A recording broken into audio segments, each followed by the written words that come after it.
In my life, I can express with confidence that I have had no better friend or mentor than my own father. Not only did he instill in me a love for laughter, the gift of song, but he invited me from an early age to be fascinated by the great mysteries of our faith and to lean into them with a sense of wonder, awe, and excitement. He had a heart attack when I was 24 years old, and he said to me in the hospital, "I feel like my job is killing me. What I want to do is make music with you." So we called up the best drummer in South Florida. I quit my college teaching job, and we formed our long-standing trio, the Rick Bauer Band. For the next 12 years, we made music together almost every night. We toured Europe, released CDs, and crafted a ministry that we brought into the parish and into the pub. When I started working for the Episcopal Church 8 years ago, we began the process of winding down our careers in music together. And when he was ready to retire, I left South Florida with my wife and our 2 very small boys to train for the priesthood. I never could have imagined that within 2 short years, I'd be sitting by his side as he began to wither under a severe septic infection that pulled him out of the world, one organ at a time.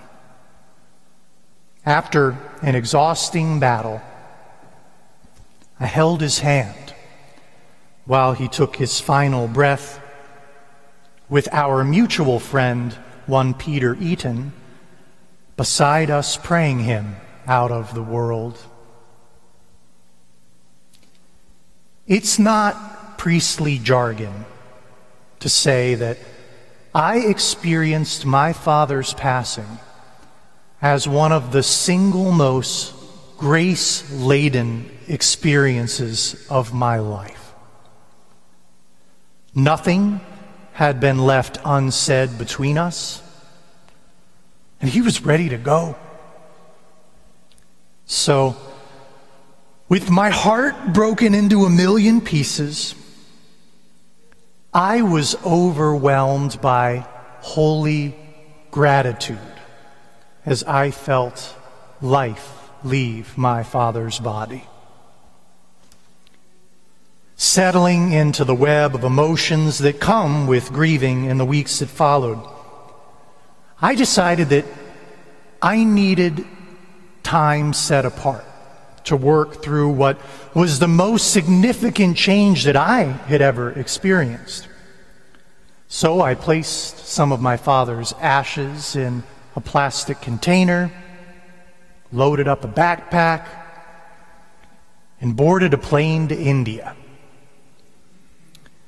Working through my inner world there on foot in the birthplace of yoga and meditation, I engaged the ancient ritual of scattering the ashes of the person I had cherished the most at Varanasi in the sacred Ganges River.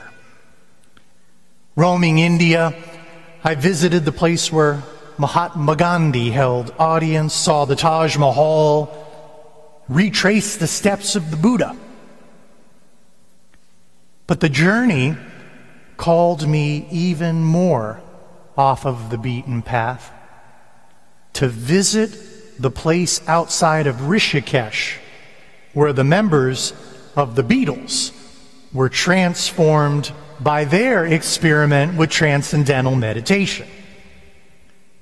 The music of the Beatles was a language in itself for my father and me. In truth, I think that India had been calling me ever since I heard George Harrison's sitar on the Sgt. Pepper's album as a little boy. I suppose that I felt as if going there would be like standing on the edge of the world and peering over the side,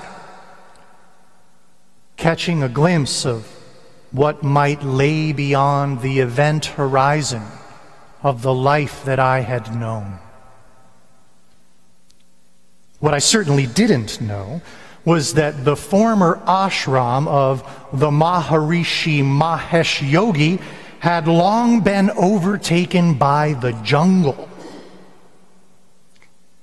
But I had traveled too far to let that stop me from finding it. I arrived in Rishikesh at the height of an annual pilgrim adventure called the Kanwar Yatri, where hundreds of thousands of Shiva devotees dressed from head to toe in bright orange walk from temple to temple for hundreds of miles along the banks of the Ganges.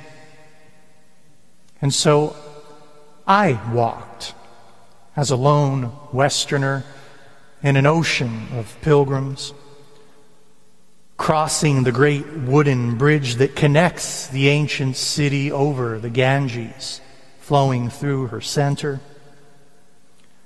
Following a vintage map, I turned off the main road and soon found myself along a muddy causeway lined with broken bodies on dirty blankets, covered in the most indescribably horrific sores. I had stumbled into an actual leper colony. Walking reverently along the path, giving alms, time slowed down for what felt like days. And there, in the midst of the agony of what we now know as Hansen's disease, I caught a glimpse of the profound isolation that these children of God suffer under every day of their lives.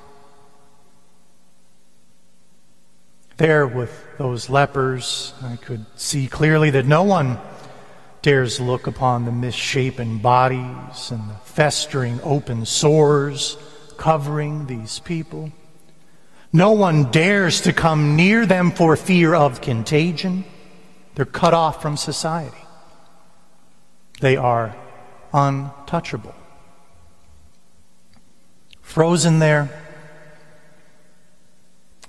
I wondered what it would feel like for any one of these people to be healed from the pain of their physical condition, for any of these broken women and men to be able to get up off the ground and to walk.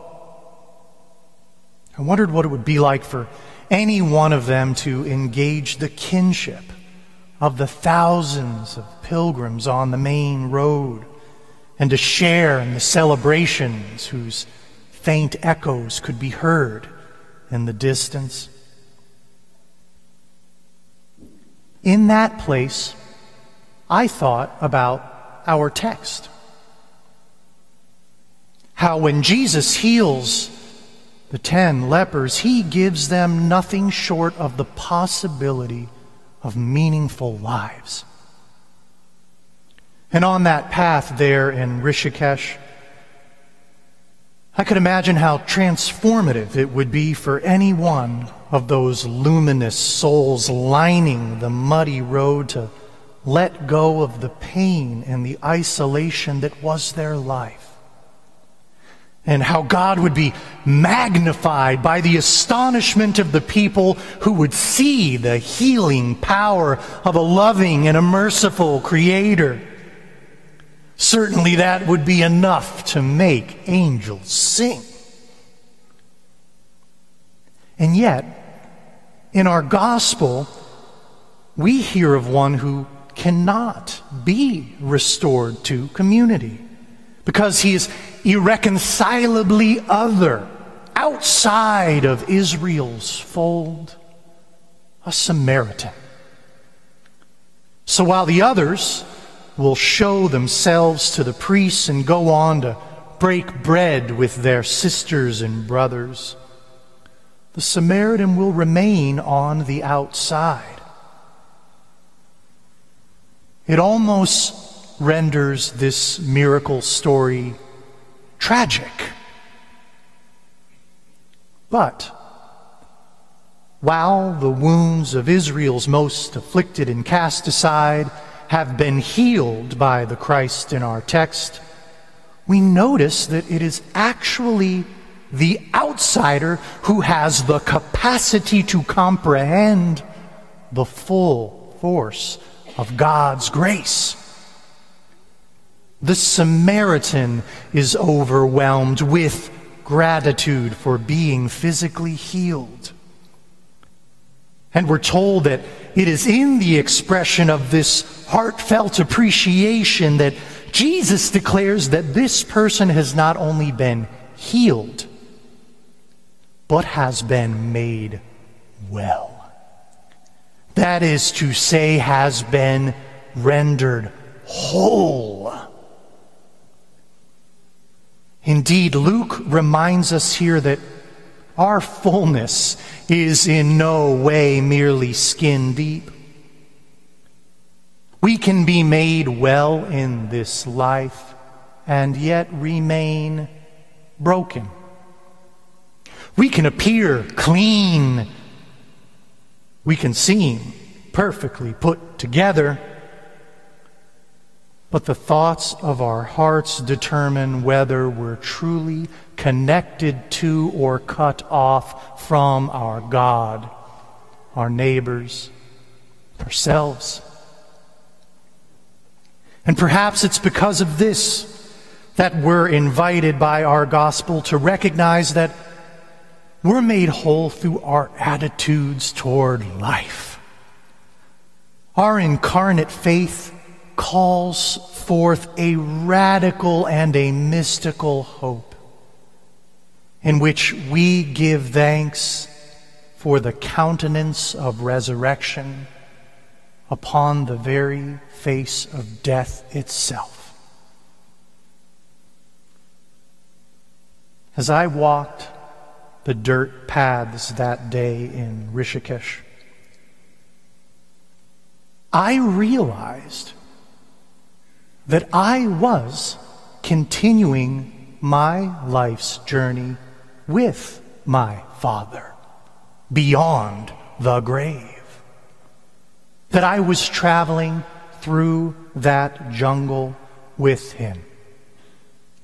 And I recalled Paul's taunt in 1 Corinthians, "Where, O death, is your victory?